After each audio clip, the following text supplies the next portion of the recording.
Hello everybody. Today we're going to be talking about the halachas of leaving food on the fire on Shabbos. This is a very commonly misunderstood halacha. Namely, a lot of people think that you can never leave food on a fire if you don't have a blech. It happened especially this last Pesach, where a lot of people were making Pesach for the first time and they didn't have a Pesach to take a blech, and they were like, oh no, how am I going to leave food on the fire? I don't have a blech. This is misunderstood. There are many cases where you would be allowed to leave food on the fire, even if you do not have a blech. Okay?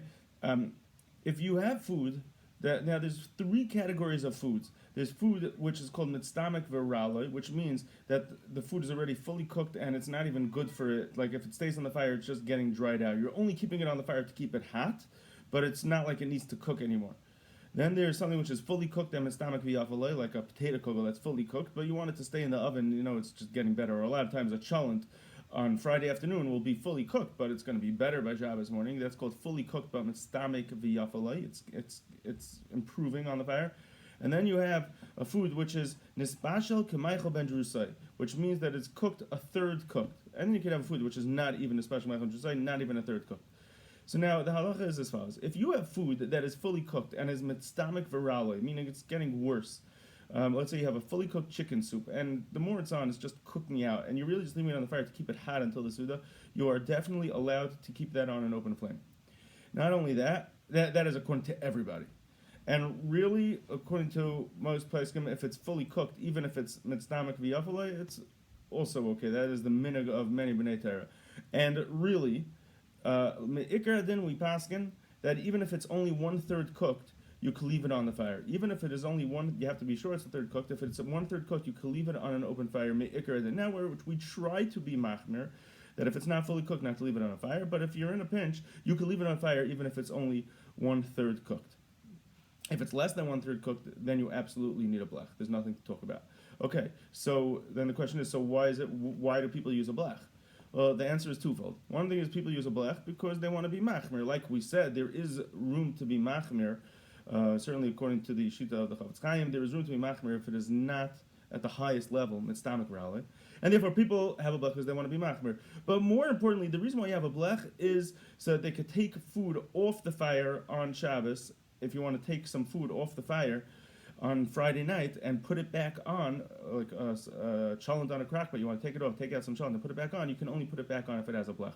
And that we'll get to in greater detail, but that certainly can only be done if it's fully cooked when you're taking it off the fire. You cannot take something off the fire and put it back on if it is not fully cooked. That would be a malacha de'oraisa of bishul. But that's really not our topic. Our topic right now is leaving food on the fire before Shabbos. Leaving food on the fire before Shabbos. Again, if it's fully cooked, that's really fine. Even if it is only a special b'aychel ben drusay, even if it is only 1/3 cooked, you could leave food on a fire without a blech. If it's, like I said, if it's fully cooked, then the minhag seems to be that if something is fully cooked, even if it's MidStomach Varela, you can leave it on the fire. And I'll bring you a proof, because many people leave food in the oven, even though it's MidStomach Varela. They'll leave a potato kugel, even though the kugel is going to be improving when it's in the oven. Now, an oven does not have a blech, unless you have an insert, which very few people have. Putting food in an oven is pretty much like putting it on an open fire. We leave food in the oven without a blech, as long as it's fully cooked. So that is the basic halacha, that if food is fully cooked, and in a pinch, if it's even 1/3 cooked, it's much better. It's always better to have your food fully cooked before Shabbos for many reasons. But in a tough spot where you got home late and the food was only halfway cooked, I say halfway because it's hard to know exactly what a third is. But once the food is halfway cooked, you be'etzem me'ikar hadin, you can leave it on the fire without a blech. At the onset of Shabbos, because the logic is that once it's halfway cooked, then you're not so concerned about it, and you're pretty comfortable that by the time you get up to the Suda, it will get fully cooked. I hope that I was clear. We're talking about shilas of Chil Shabbos over here, so if there's anything that's unclear to you, I ask you to please reach out to me rather than draw any conclusions from what I said. Reach out to me for clarification. 917-627-6384. Have a great day. Bye.